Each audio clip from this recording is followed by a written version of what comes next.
Oh là là les gars, la frappe sort tout droit du Japon. なんだよこれご案内夢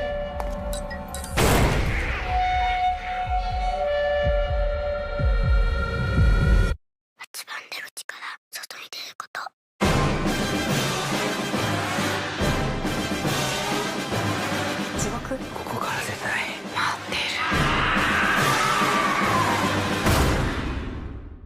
Salut les gars, salut les filles, on se retrouve aujourd'hui pour une toute nouvelle vidéo sur ma critique sur Exit 8 actuellement au cinéma. Franchement, moi les gars, je vous avoue que c'est un film que je ne m'attendais pas du tout à aller voir au cinéma et franchement j'ai grave été surpris de ce film. Mais bref, avant de tout déballer, comme d'habitude les gars, la partie contexte suivie de la partie box-office et pour terminer la partie recommandation. En deuxième partie de vidéo, vous retrouverez ma partie spoiler avec ma note et la tier list en fin de vidéo. Comme d'habitude les gars, maintenant de toute façon vous connaissez. Donc maintenant que tout est dit, commençons. On suit l'histoire d'un homme qui sera bloqué dans un couloir de métro qui n'arrivera pas à trouver la sortie. Pour sortir de ce couloir de métro, il faut qu'il traque des anomalies. À chaque fois qu'il trouve une anomalie, il doit faire demi-tour.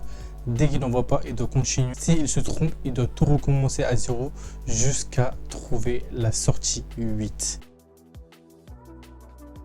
Franchement, moi les gars, je vous avoue que ce film, à part que ce soit un film inspiré d'un jeu vidéo, que je connaissais le jeu vidéo, je vous avoue que ça m'intéressait pas du tout et je m'attendais pas du tout à me dire vas-y, pourquoi pas aller le voir. Et franchement, je suis parti le voir et franchement, quelle surprise.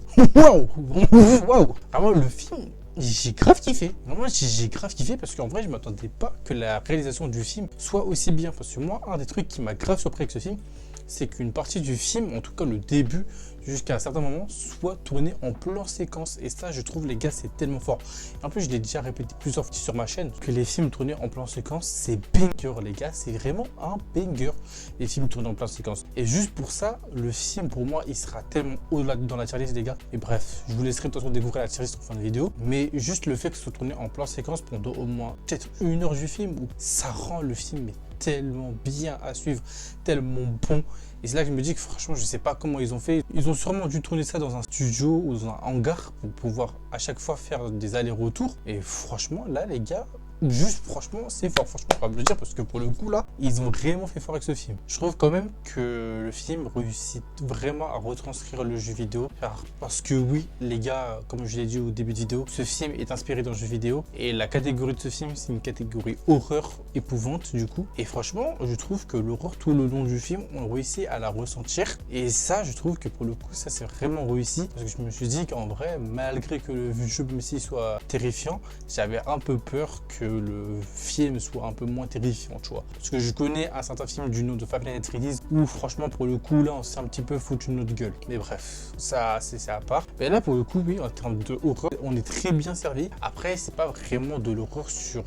parce que le film il dure quoi, 1h40 1h40 c'est pas vraiment full horreur. Donc ça pour le coup c'est vraiment bien. Donc si vous n'êtes pas forcément tellement horreur, vous cherchez un film qui fait quand même peur mais pas forcément de fou, franchement foncez, allez-y parce que je pense que le film va vous régaler de fou. Et bref, je pense là les gars, on peut passer à la partie box-office. Franchement les gars, pour cette partie box-office, on va pas rester longtemps parce que déjà le budget du film est inconnu, on ne sait pas quel est le budget du film, donc juste ça c'est assez embêtant, mais on a quand même un retour box-office, bah oui, logique. Donc le film a quand même enregistré un box-office mondial de 8 millions.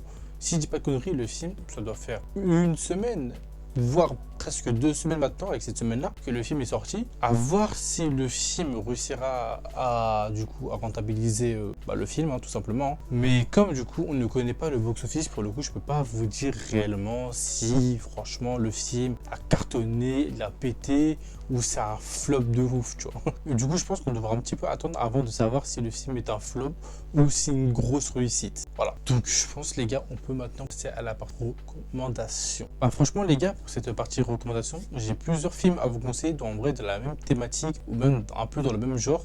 On commence déjà avec le film Cube où on a un peu cet aspect en vrai claustrophobe, si je peux dire, dans vraiment le huis clos.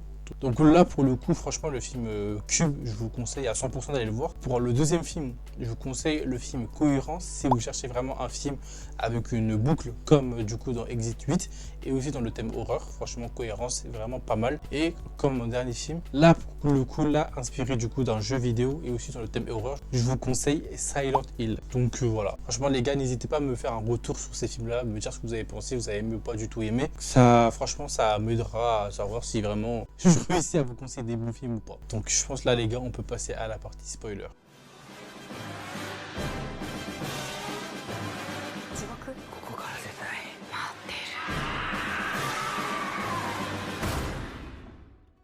Là, franchement, pour le coup, là, j'ai juste envie de féliciter le film sur le fait que le film est vraiment stressant tout le long. En fait, tout le long, tu ne sais pas s'il va réussir à capter les indices ou vraiment il va pas du tout cramer. Il y a des moments où il va cramer, il y a des moments où il va pas cramer. Et ce qui est fort, c'est que dans cet endroit-là, en fait, l'endroit joue avec sa mémoire, avec ce qu'il voit, avec ce qu'il entend. Ce qui fait qu'il y a des moments, même toi, le spectateur, tu sais pas réellement si c'est un signe ou pas.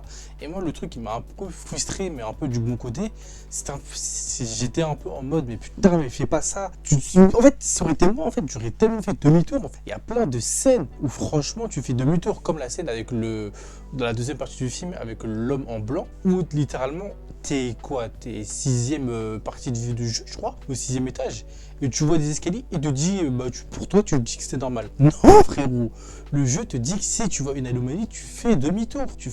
Et c'est là que je me dis que franchement, pour moi, le MVP du film, c'est vraiment l'enfant, parce que l'enfant, tout le long du film, a vraiment capté. En fait, alors que franchement, c'est un enfant, tu vois, mais il a vraiment réussi à capter toutes les anomalies, tous les trucs à ne pas faire, tous les trucs à faire. Et ça, pour le coup, j'ai vraiment bien aimé. Et tout le long du film, on nous casse la tête avec le fait de est-ce qu'il va accepter l'enfant ou pas. Au final, oui, il va accepter l'enfant. Et c'est ça qui est vraiment beau, parce qu'en vrai, l'endroit te fait un peu comprendre vraiment toutes tes culpabilités, tout ton orgueil en vrai. Et si littéralement, ça l'a changé, vu qu'à la fin du film, littéralement, il décide de bouger pour aller littéralement parler ou dégager le mec, je sais pas ce qu'il va faire, mais par rapport au bébé qui pleure. Et c'est là que tu te rends compte que c'est la toute première épreuve du film. Et c'est pour ça qu'il s'est retrouvé dans cet endroit-là, c'est parce qu'il n'avait pas bougé. Il avait décidé de remettre ses écouteurs et c'est pour ça qu'il est apparu de cet endroit-là. Et c'est pour ça qu'en vrai, je pense qu'il devrait faire une théorie qu'à 8e étage, ça restait encore une épreuve, tu vois. Même s'il était au 8e étage, je pense que le fait qu'il décide de bouger, reste une épreuve. Et ce que je trouve assez fort avec ce film, c'est qu'on arrive à te mettre des flashbacks en plein milieu du film pour que tu comprennes un peu plus dans l'environnement dans lequel le gars se situe et qui sont le personnage en blanc ou même plein de trucs qui te font comprendre qui sont ces personnages. Et c'est ça que j'ai trouvé vraiment fort parce que t'as pas forcément besoin qu'il y ait écrit flashback ou ces trucs. Le film te fait littéralement comprendre tout ce qu'il y a à comprendre du début jusqu'à la fin. Et ça, pour le coup, c'est vraiment bien. Et c'est un des trucs, je pense, qui fait que le film le rend aussi bien en vrai de vrai. C'est vraiment la réalisation du film rend le film vraiment impeccable pour le coup. Là, rien à dire. Je vous avoue que moi, les gars, j'ai pas forcément de scène préférée dans le film ou des tâches préférées. En tout cas, je sais qu'il y a plein de moments où je me dis, là, vraiment, j'ai grave kiffé, que ce soit par rapport aux affiches qui le regardent. Là, franchement, je me dis que là, ça rentre vraiment un peu plus dans le côté horreur. Et là, j'ai vraiment bien kiffé. Le truc aussi que j'ai bien aimé, c'est les moments où l'homme en blanc le fixe en souriant. Où ça, je me dis que ça, c'est vraiment terrifiant. Pour le coup, ça, c'est vraiment terrifiant. Et ça, je pense que c'est vraiment les points, je dirais pas positifs, mais les points où je me dis que c'est vraiment ce que j'ai aimé dans le film. Donc, en vrai, les gars, si je devrais mettre une note au film, je pense que je mettrais un très bon 8 sur 10. En vrai, le film mérite son 8 sur 10. Et si je devrais le mettre dans la tier list, je pense que je le mettrais juste derrière Terrifier dans Bien Cool. Donc, les gars, les filles, c'est déjà la fin de cette vidéo. N'oubliez pas de commenter, liker et partager. Et on se dit à la prochaine pour une prochaine vidéo. Salut tout le monde.